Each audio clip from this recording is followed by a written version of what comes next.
السلام علیکم ورحمۃ اللہ وبرکاتہ۔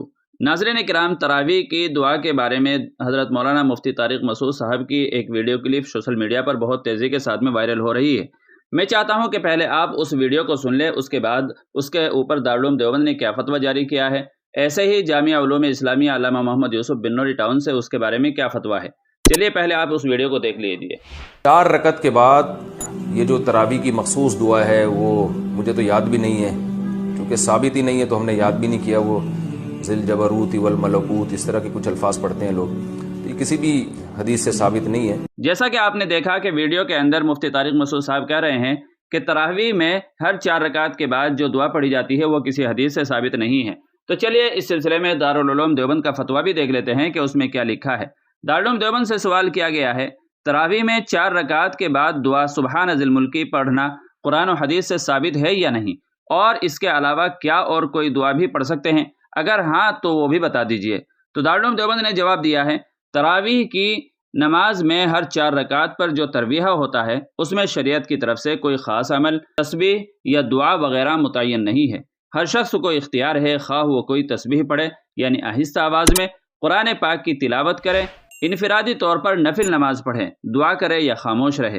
اور اگر کوئی شخص تسبیح پڑھنا چاہے تو جو تسبیح چاہے پڑھ سکتا ہے، مثلا تیسرا کلمہ یا صرف سبحان اللہ وغیرہ۔ اور اگر کوئی شخص مشہور تسبیح یعنی سبحان ذی الملکی پڑھے تو اس میں بھی کوئی حرج نہیں ہے، یہ تسبیح بھی پڑھی جا سکتی ہے۔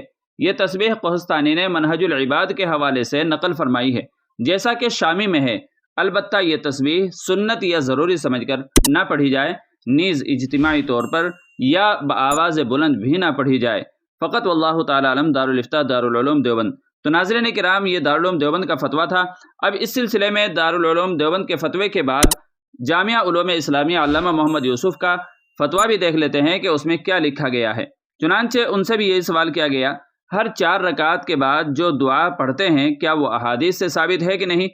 تو جامعہ کی طرف سے جواب آیا ہے، تراویح کی ہر 4 رکعت مکمل ہونے کے بعد پڑھی جانے والی مشہور دعا کسی روایت و حدیث میں ایک ساتھ نہیں ملتی، اور نہ ہی دعائے تراویح کے حوالے سے کوئی دعا احادیث میں منقول ہے۔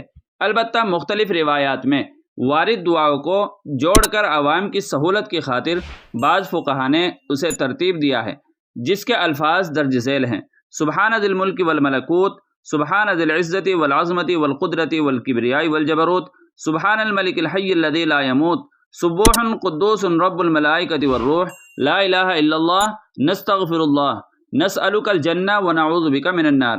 واضح رہے کہ مذکورہ دعا پڑھنا لازم نہیں ہے، لہذا نمازی ہر 4 رکعت کی تکمیل پر دیگر تسبیحات، ذکر و اذکار، تلاوت کلام مجید کچھ بھی کر سکتا ہے۔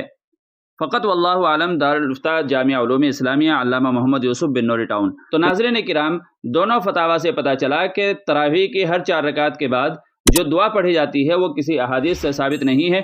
البتہ فقہاء کرام نے یا علماء کرام نے کچھ دعاؤں کو اخذ کر کے ان کو ایک ساتھ اکٹھا کر دیا ہے تاکہ عوام کو پڑھنے میں سہولت اور آسانی پیدا ہو جائے۔ اب امید ہے کہ اس مسئلے کو آپ اچھی طریقے سے سمجھ بھی گئے ہوں گے۔ ویڈیو پسند آئی ہو تو لائک شیئر ضرور کر دیجیے گا، اور چینل پر پہلی بار آئے ہوں تو چینل کو سبسکرائب بھی کر لیجیے گا۔